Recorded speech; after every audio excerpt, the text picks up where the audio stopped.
Good morning, student.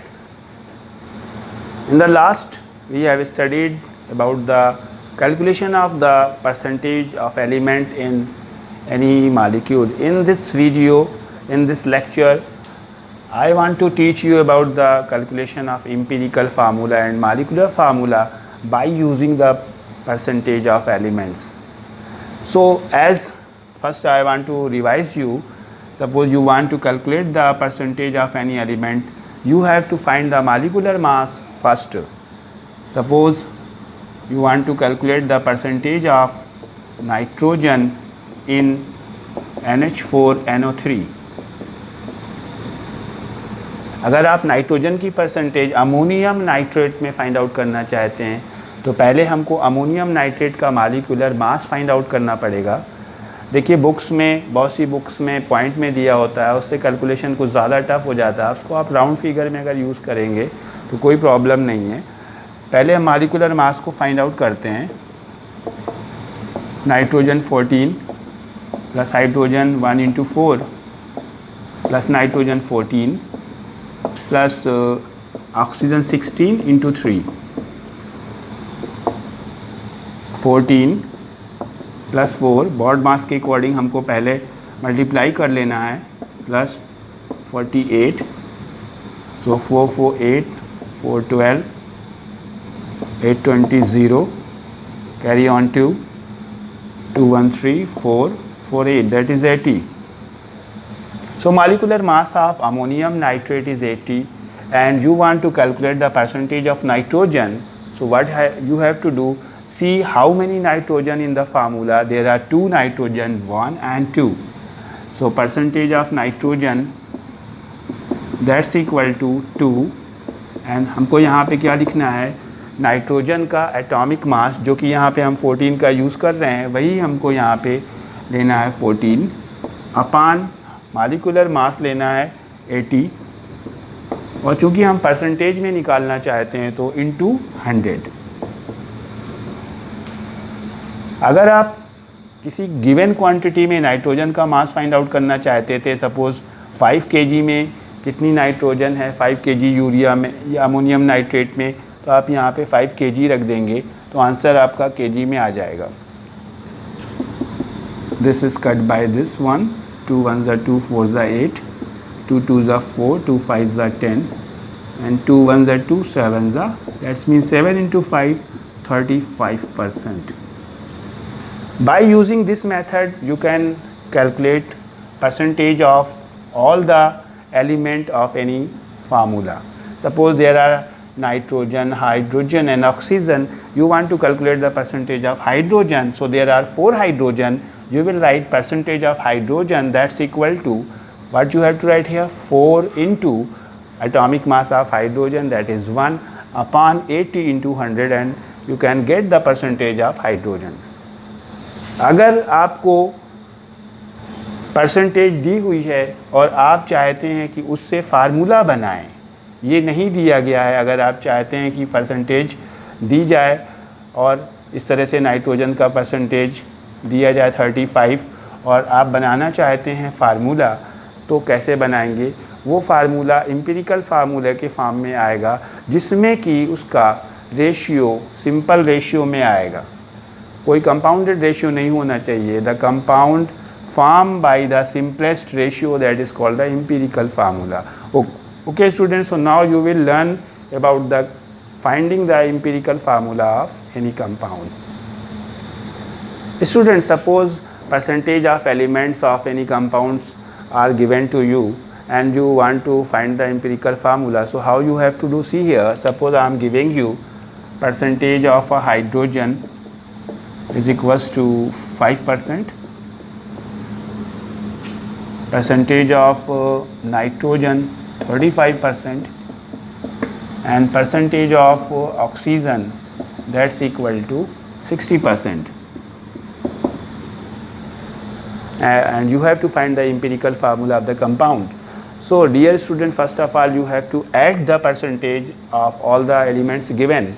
जितने भी percentage दी गई सबको ऐड करना है और वो 100 होना कंपलसरी है, या 100 के राउंड में हो, 99 पॉइंट समथिंग हो या 100.1 हो, वो आपका चल जाएगा। लेकिन अगर 100 से कम है और कंपाउंड में ऑक्सीजन नहीं दिखा रहा है, इसमें तो ऑक्सीजन दी गई है, सपोज़ कीजिए कि परसेंटेज आपका सम किया आपने वो 95 आ रहा है, तो आपको उस कंपाउंड में ऑक्सीजन भी नहीं है, तो क्या करना है, बाकी बचा हुआ परसेंटेज जो 100 करने के लिए 100 करने के लिए बचेगा, वो ऑक्सीजन की परसेंटेज को लेना पड़ेगा।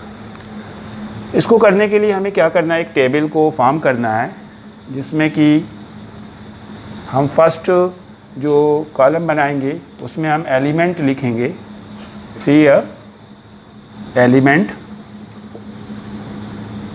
एंड जो भी एलिमेंट आपको दिए गए हैं, जैसे H दिया गया है, N दिया गया, O दिया गया, आप यहाँ पे लिख लेंगे HNO। और given percentage in the next column, percentage is 5% for H, nitrogen 35% and 60%. In the next column we have to use the atomic masses. Atomic masses. Atomic mass of hydrogen is 1, nitrogen is 14 and oxygen is 16. In the next column you have to make little bit bigger, percentage divided by atomic mass. Atomic mass. This percentage is divided by its atomic mass, so you have to write here 5/1 and calculate here, write the answer here in 2 decimal places. That means you will have to write 5.00. Similarly, this percentage divided by 14, that means 35 divided by 14. So what you will get, 14 2s are 28 and 7 left, 14 5s are 70, and for 2 decimal places you have to make 10. Next is 60 divided by 16. So 16 3s are, what will be 48 and point, 16 7s are 112 and 16 5. So you will get the division in 2 decimal places. Okay, student, you are seeing this is 5.00, this is 2.5, this is 3.75, this is smallest one in all three. सबसे छोटी value in तीनों में कौन सी है, ये है। जो सबसे छोटी वैल्यू होगी उस वैल्यू से सारी वैल्यूज़ को डिवाइड करना है। जो सबसे छोटी वैल्यू होगी उस वैल्यू से हमको डिवाइड करना है। दैट्स मीन हम लिखेंगे नेक्स्ट कॉलम में 5.00 divided by 2.50, then 2.50 divided by 2.50, 3.75 divided by 2.50। और यहाँ पे आप देखेंगे कि जो हम डिवीज़न करेंगे इसको भी पॉइंट के 2 डेसिमल प्लेसेस पे करना है। You will get here 2.00, here 1.00, here 1.50. This is a ratio, simplest ratio, or you can say mole ratio. अब हमको यहाँ पे क्या देखना है, अगर यहाँ पे डिवाइड सपोज़ कीजिए हम करते, ये 2.00 जो आ रहा है यहाँ पे 2.00 पूरा नहीं आता, 2.01 आता, 2.05 आता, तो भी हम इसको राउंड करके 2 लिख देते। जैसे यहाँ पे 1 आया है, अगर 0.99 आता या 0.98 आता या 1.02 आता तो भी हम इसको राउंड करके 1 लिख लेते। लेकिन अगर 1.5 आएगा, 1.6 आएगा या 1.4 आएगा तो हम इस वेरिएशन को ना 1 लिख पाएंगे ना 2 लिख पाएंगे। इस केस में इस आप देख रहे हैं कि अब हम इसको 1 लिखें या 2 लिखें तो ये रॉन्ग होने के चांसेस हैं आपके। अगर यहाँ पे 1.9 होता, 98 होता, 1.1 होता तो हम 1 या 2 लिख सकते थे, उसको राउंड कर सकते थे। तो हमें इसको कंपाउंडेड रेशियो में चेंज करना पड़ेगा। अगर हम इसको मल्टीप्लाई करें 2 से तो ये 3 में कन्वर्ट हो जाएगा। हमें यहाँ पे यही फाइंड आउट करना है कि किस नंबर से हम इसको मल्टीप्लाई करें जिससे एक कंप्लीट इंटीजर बन जाए ये 1.5। तो हम यहाँ पे 2 से मल्टीप्लाई करेंगे, और अगर हमको यहाँ पे मल्टीप्लाई करना है 2 से तो फिर यहाँ पे भी 2 से करना है और फिर यहाँ से भी 2 से करना है। तो हम यहाँ पे लिख रहे हैं 1.50 into 2 that's equal to 2, that's equal to 3, 1.00 into 2 that's equal to 2 and 2.00 into 2 that's equal to 4. So this is your compound ratio. It will be called compounded ratio. Now what you are seeing in front of H की line में आपके पास 4 आ रहा है, N की line में 2 आ रहा है और O की लाइन में 3 आ रहा है. So your empirical formula is equal to H4 and 2O3. This is your empirical formula. I think you got it. If you want to find the molecular formula of any compound, so you have to find first the empirical formula and next onward you will go for the molecular formula. Okay. So if you want to find the molecular formula, I am giving you one question. In a compound, carbon is equals to 40%, hydrogen is equals to 6.66% and oxygen is equals to 53.33%. The relative molecular mass of compound is 180. So find the molecular formula of the compound. So first we have to do the empirical formula. When we find the empirical formula, after that process will be forward for the molecular formula. So for empirical formula, elements are carbon, hydrogen and oxygen. Percentage of carbon is 40%, hydrogen is 6.66% and oxygen is 53.33%. In the next column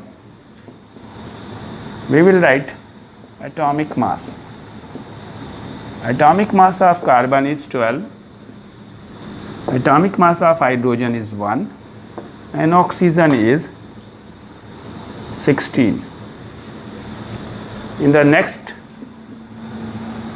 we will write percentage divided by atomic mass.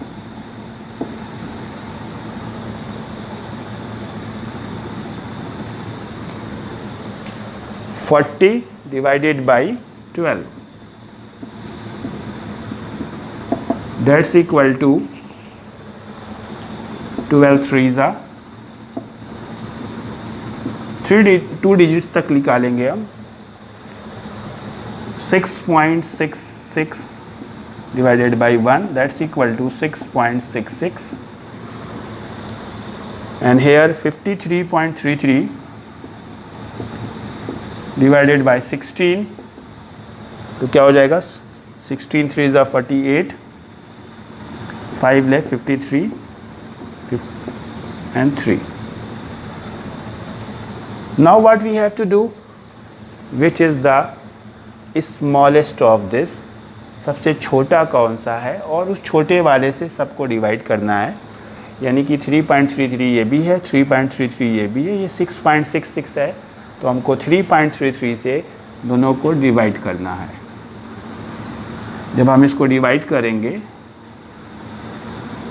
Mole ratio निकालेंगे, So 3.33 divided by 3.33 that's equal to 1.00. कुछ round करने की ज़रूरत यहाँ पे नहीं पड़ी है. 6.66 divided by 3.33 that's equal to 2.00. 3.33 divided by 3.33 is equals to 1.00.